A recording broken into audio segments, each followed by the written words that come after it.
Hello, ladies and gentlemen of YouTube. Welcome back to Mastodon Comics and Collecting. This is episode 2 of my new series, Marvel Graphic Novel Reviews. Today, issue number 2, Elric the Dreaming City.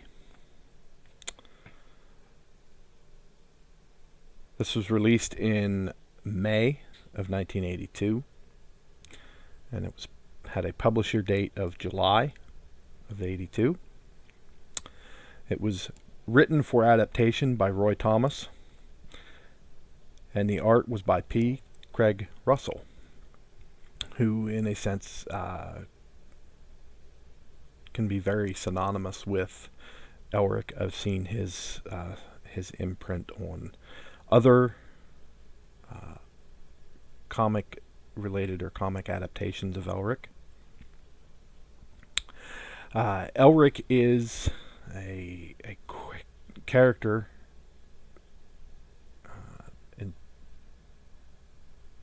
created by the fantasy novelist Michael Moorcock.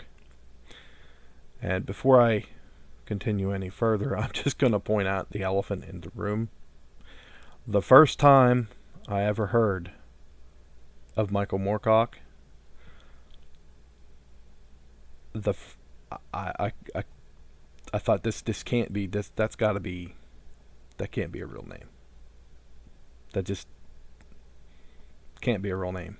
Well, sure enough, it is. For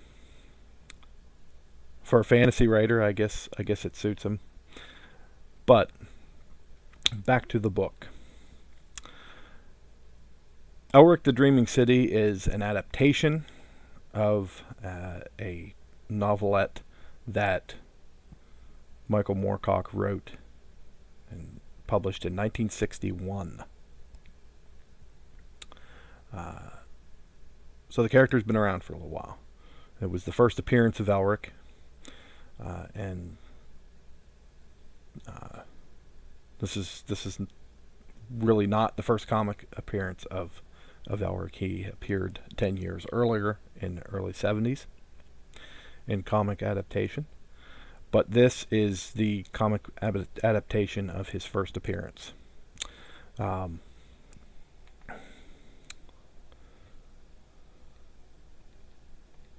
story is Elric, Emperor of Melniboné, which is a nation or country within the Michael Moorcock universe, returns to the dreaming city of Imrryr, where he plans to slay his cousin Yyrkoon and reclaim his love Cymoril. Now, Cymoril is Yyrkoon's sister.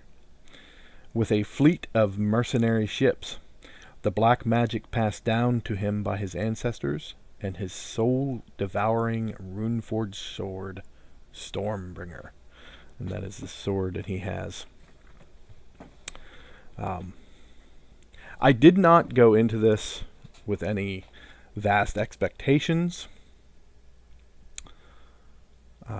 Having been blown away by issue number 2, that is the death of Captain Marvel, I thought, how could they top this? Now, while surely they didn't, it was a fun read. Very fun read. This is divided into 5 parts, 64 pages, split up near evenly into those 5 parts. So it flows much like a novel, which I'm sure that's what Roy had intended for the adaptation. Was not so much to distort, but just can keep with the patterns that Michael Moorcock had originally laid out. I'm going to read, because I couldn't say it any better myself. This is a review, and I will post the review itself in the links below, or in the description below, by a gentleman by the name of Groove25, who posted this review on Amazon. Says, what he enjoyed more about this book is its ornate outlandishness. Very true. Russell's art has an expressive quality, and it does. If you look through, even just flipping through the story itself, you can see the expression that Russell attempted to convey to coincide with the story. The Kellers are fantastic, just absolutely fantastic.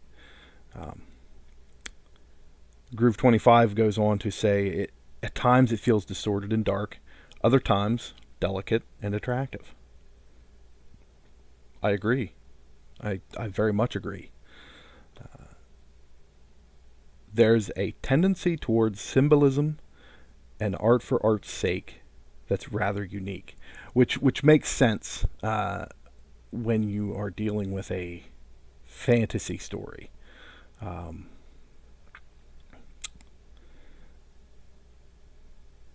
Because after all, this it is art. It's a medium. It's a medium of art. So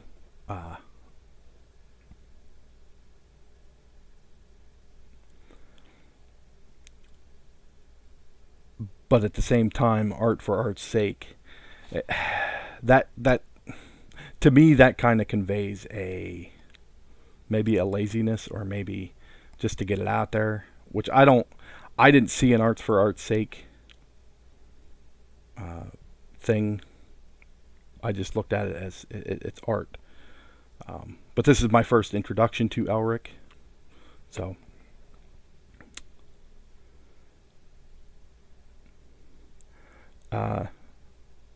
he continues on. Like I said, the Keller palette is all over the map, according to him.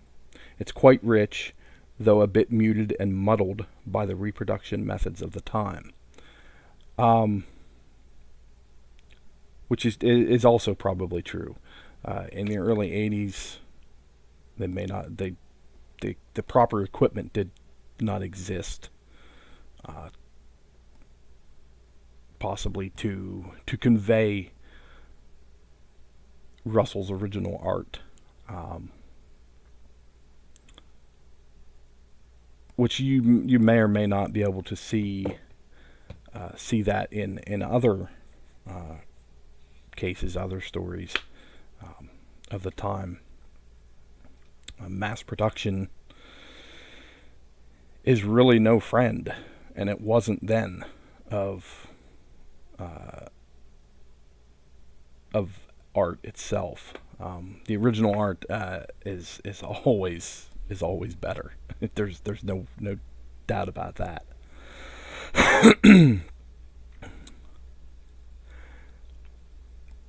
He goes on to say that Russell was still very young, which I know near nothing about P. Craig Russell. So I take his word that he was young and first beginning. And he says, perhaps wearing his influences on his sleeve more so than in later years, and I think that works in his favor, which I can agree with that, because if you look at some of the early stuff by like Sienkiewicz or Simonson, you can see their influences deep in their early work. And I would say that it does work in their favor as they go through the years.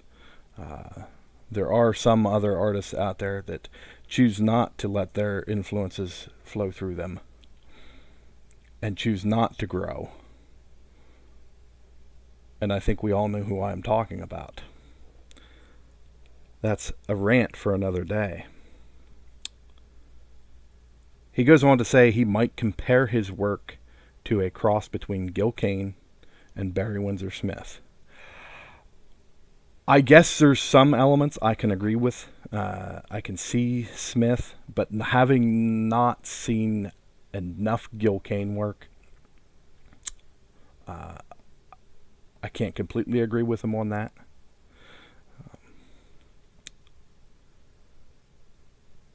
He believes this was Russell's first Elric adaptation and his finest artistically.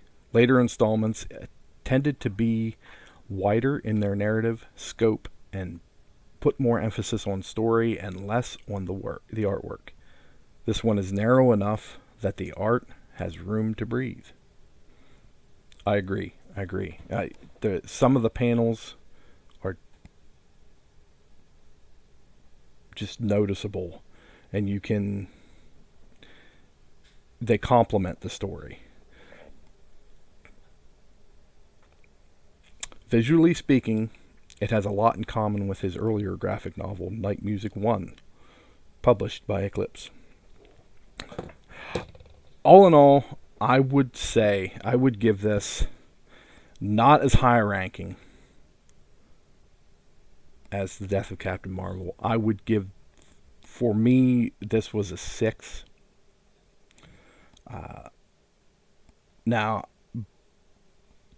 going off my favorite writers is J.R.R. Tolkien. So I have a bit of a comparison, but I don't know enough about the Michael Moorcock world to say this was absolutely excellent. So I'm going to go with a middle of the road as a 6. I do recommend it, especially if you're a fantasy fan or a Michael Moorcock fan, or you are interested in the Elric mythos. Definitely try to find it, seek it out in whatever medium you choose, and read it. If you're familiar with the original story, this is a nice compliment. I would feel to that story. That's all I have for today on this episode of Marvel Graphic Novel Reviews. Stay tuned for episode 3, where I will review Marvel Graphic Novel number 3, Dreadstar, by Jim Starlin. Thanks for watching. Thumb up, thumb down. Tell me why in the comments. If you're new to the channel, feel free to subscribe. If there's anything that you would recommend that I do, this is something new that I'm playing with. Any suggestions are greatly welcome. And again, there will be links in the description. That review will be in the description, as well as the plot synopsis from Wikipedia. Thank you, and have a wonderful day, everyone. And in the meantime, keep collecting, keep reading, and keep sharing.